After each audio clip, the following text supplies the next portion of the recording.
खुलुमबाय स्टुडिअ दं आं रबिन बसुमतारी। जम्मु काश्मीराव रैखाथि हान्जानि गोहोआ उदखारिफोरनि मोनसे गेदेर फाव फान्दायनायखौ फेलें खालामदों। रौनिया हान्जा आरो जम्मु काश्मीर पुलिसा मोनसे जथाय नागिरनाय हाबाफारिनि समाव पुंछ जिल्लानि सुरनकटनि हाग्रायाव मोनसे उदखारिफोरनि थाग्रा खुलिखौ बोखांनो हादों। उदखारिफोरनि थाग्रा खुलियाव रैखाथि हान्जाया मोनबा आईईडी बोखांनो हादों, जेराव टिफिन बक्सआव मोनथाम आईईडी आरो स्टिलनि बाल्टियाव मोननै आईईडी दंमोन। रैखाथि हान्जाया सुंजाबथायनि आगजुफोर आरो गुबुन सोंखारिजाथाव मुवाफोरखौबो बोखांनो हादों होनना बे समाव मिथिनो मोननाय जादों। आरो बे समाव गागि मावख'गिरिफोरा फोरमायदों दि रैखाथि गोहोआ हायेनाव उदखारिफोरनि बेरेखायै गोबां बिबांनि अपारेशन जागायदों, जेराव सन्देह गोनां थाग्रा खुलिफोराव नायग्रोमदों, उदखारिफोरजों बाहायजानाय बिथाफोरखौ फोजोबस्रांदों आरो गोबां उदखारिफोरखौ सोंनायनि थाखाय हमनानै दोनदों होनना फोरमायदों गागि मावख'गिरि बिथांमोनहा। पुंछआव बे फोसावनाया जम्मु काश्मीराव खालामजानाय गोबां अपारेशनफोरनि गेजेराव मोनसे, जेराव रैखाथि गोहोआ उदखारिफोरनि हेफाजाबगिरिफोरखौ आरो मददगिरिफोरखौ नोजोर होगासिनो दं होनना बे समाव मिथिनो मोननाय जादों।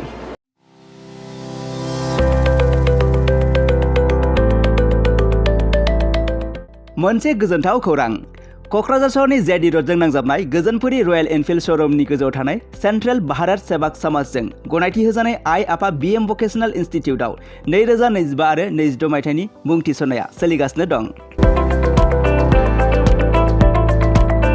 एचएस आरो एचएसएलसी उथ्रिसारनाय बिजाथि एबा फरायसाफोरा बे भकेशनेलाव गावारि सोलोंथाइखौ लानो हागोन।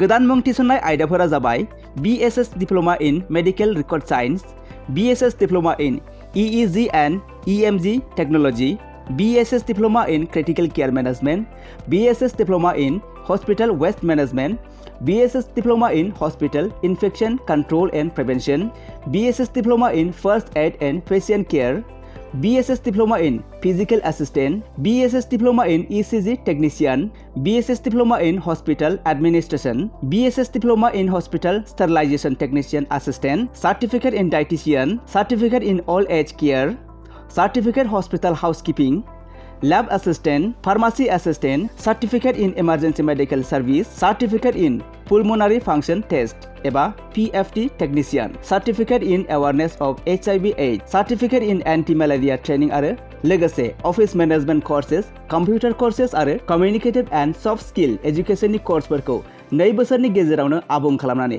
BSS एबा भारत सेवाक समाजजों गनायथि होजानाय डिप्ल'माखौ लानो हागोन। लोगोसे गासैबो डिप्ल'माखौ लानायनि उनाव सोरखारि साख्रि मोननायनि सुबिदाबो दं। जुदि नोंथांमोनहा बेफोर कर्सनि थाखाय गोदानै मुं थिसननो गोसो दङब्ला आइ आफा बीएम भकेशनेल इनस्टिट्यूटनि नैबे मबाइल नाम्बार 9395899391 एबा 8135971844 बे मबाइल नाम्बारनि गेजेरजों थोंजों सुलाद लाहरनो हागोन।